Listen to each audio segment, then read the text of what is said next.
चंडीगढ़ नगर निगम की मंगलवार को बैठक थी जिसमें अनुमानित बजट पर चर्चा हुई और चर्चा में खूब हंगामा भी हुआ। हंगामे के बीच 1725 करोड़ रुपए का बजट पास हो गया। बजट को लेकर सभी पार्षदों ने कई सवाल उठाए, जिसमें 3 गुना जो पानी के रेट बढ़ाए गए थे, क्या वह मार्च के बाद फिर से बढ़ेंगे? इसको लेकर खूब हंगामा रहा। इसके बाद मेयर ने आश्वासन दिया कि शहर में ना तो कोई अतिरिक्त टैक्स लगाया जाएगा और ना ही पानी के रेट बढ़ेंगे। इसको लेकर उन्हें कुछ भी करना हुआ तो वह करेंगे, चाहे उन्हें गवर्नर के पास ही क्यों न जाना पड़े। ਐਵੇਂ ਦੀ ਕੋਈ ਗੱਲ ਨਹੀਂ ਹੈ। ਜਿਵੇਂ ਜਿਵੇਂ ਦੇਖੋ ਅੱਜ ਉਹਨਾਂ ਦੀ ਰਿਕੁਆਇਰਮੈਂਟ ਆ ਗਈ, ਅੱਗੇ ਮੀਟਿੰਗਸ ਹੋਣਗੀਆਂ, ਜੋ ਏਜੰਡਾ ਲੈ ਕੇ ਆਣਗੇ ਡਿਵੈਲਪਮੈਂਟ ਲਈ। ਅਸੀਂ ਅੱਜ ਵੀ ਮੈਂ ਉਹਨਾਂ ਨੂੰ ਵਿਸ਼ਵਾਸ ਦਿਵਾਇਆ ਕਿ ਅੱਜ ਮੈਂ ਪਹਿਲਾਂ ਵੀ ਉਹਨਾਂ ਨਾਲ ਸੀਗੀ, ਕਦੇ ਮੈਂ ਪਾਰਟੀ ਲੈਵਲ ਦੀ ਗੱਲ ਕੀਤੀ ਨਹੀਂ ਹੈਗੀ ਕਿ ਅਸੀਂ ਐਜ਼ ਏ ਹਾਊਸ ਅਗਰ ਐਂਟਰੀ ਕਰਤੀ ਹੈ ਤੇ ਅਸੀਂ ਸਾਰੇ ਮਿਲ ਕੇ ਚੰਡੀਗੜ੍ਹ ਤੇ ਪਿੰਡਾਂ ਦਾ ਡਿਵੈਲਪਮੈਂਟ ਕਰਨੀ ਹੈ। ਕਹਿੰਦੇ ਪਿੰਡ ਨਾਲ ਸਾਡੇ ਰਲੇ ਨੇ ਤੇ ਮੇਰੀ ਇਹੀ ਕੋਸ਼ਿਸ਼ ਰਹੇਗੀ ਅਸੀਂ ਪਿੰਡਾਂ ਨੂੰ ਸ਼ਹਿਰ ਵਾਂਗ ਵਧੀਆ ਬਣਾ ਸਕੇ ਤੇ ਉਹਦੇ ਲਈ ਜੋ ਉਹਨਾਂ ਦੀ ਫਸਟ ਪ੍ਰਾਇੋਰਟੀ ਰਿਕੁਆਇਰਮੈਂਟ ਹੋਏਗੀ ਡਿਵੈਲਪਮੈਂਟ ਲਈ ਅਸੀਂ ਉਹਨਾਂ ਨੂੰ ਫੰਡ ਦੇਵਾਂਗੇ। तो 22 तो लेके 985.18 करोड़ रुपए है ते कुल तजवीज़ा आमदनी खर्च 2022 तो 1323.77 करोड़ है ते रिवाइज्ड एस्टीमेट साडा 1155.61 करोड़ है ते बजट एस्टीमेट साडा 1725.19 करोड़ रुपए रहेगी कि चंडीगढ़ वासियों ते ज़्यादा बर्डन ना पवे। इहदे लई मैनूं अगर गवर्नेंस आई या दिल्ली किते भी गल करनी पई, मेरी यही रहेगी कि असीं बिजली पानी दे बिल है वो नहीं बढ़न देवांगे। बैठक में कांग्रेस के पार्षद गुरप्रीत गब्बी ने गौशाला का मुद्दा उठाया। उन्होंने कहा कि इंडस्ट्रियल एरिया में गौशाला की बुरी हालत है। नगर निगम लगातार काउ सेस की वसूली लोगों से करता है, लेकिन गौशाला की ओर ध्यान नहीं दिया जा रहा। इसके अलावा उन्होंने पानी के रेट का मुद्दा भी उठाया। मेयर ने सदन को आश्वासन दिया कि पानी के रेट नहीं बढ़ेंगे। ਮੇਅਰ ਸਾਹਿਬਾ ਬਜਟ ਤੋਂ ਵਾਕਫ ਨਹੀਂ ਸਨ ਕਿ ਬਜਟ ਵਿੱਚ ਕੀ ਚੀਜ਼ਾਂ ਹੈਗੀਆਂ।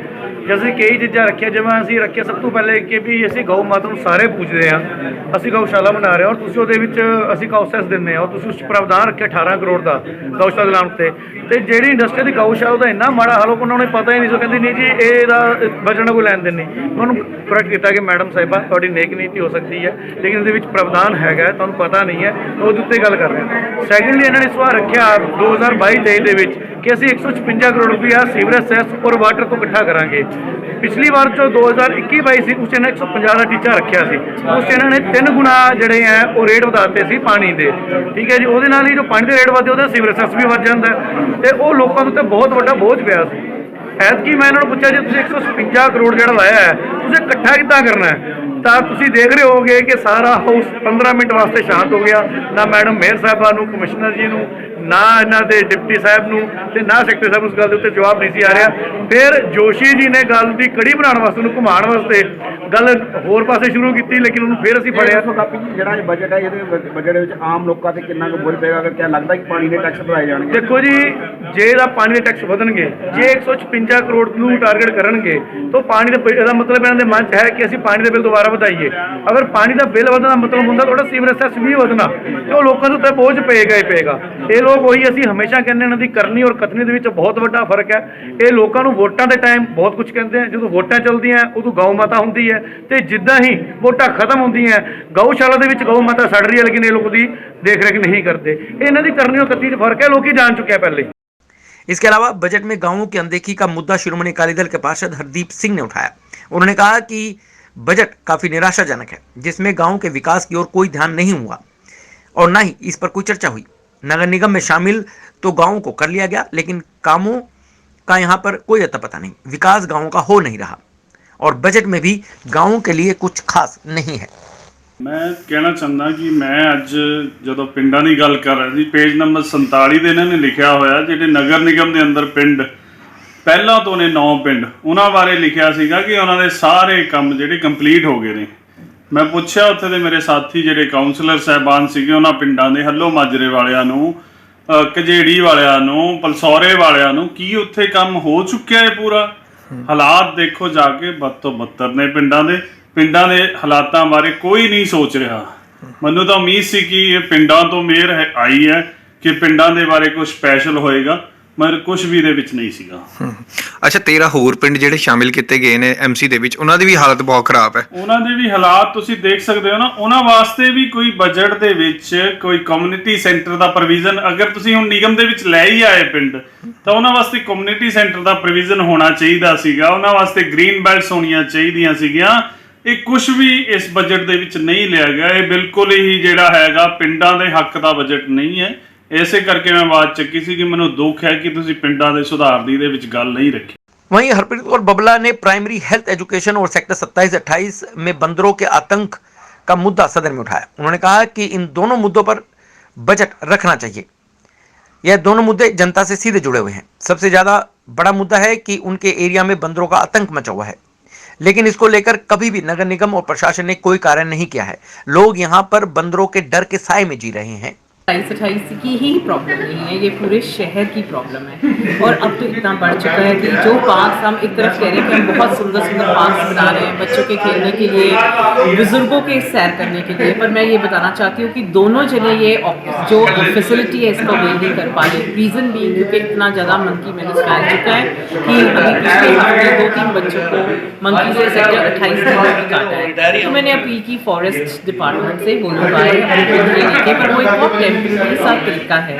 मुझे लगता है कि हमें वहाँ पे कुछ महीनों के लिए ऐसे बंदे छोड़ने पड़ेंगे जो कि लंगूर की आवाज़ निकालते हैं, क्योंकि मैंने देखा कि पिछले 2-3 सालों से मैं और बबला जी अपनी पॉकेट से खर्च कर रहे हैं और हम इन लोगों को हायर करते हैं लंगूर भगाने के लिए। पर मैंने देखा कि कुछ भी एडमिनिस्ट्रेशन या म्यूनसिपल कॉर्पोरेशन की तरफ से या फॉरेस्ट की कोई ऐसा स्टेप नहीं उठाया जा रहा जो कि एक परमानेंट इलाज कर पाए।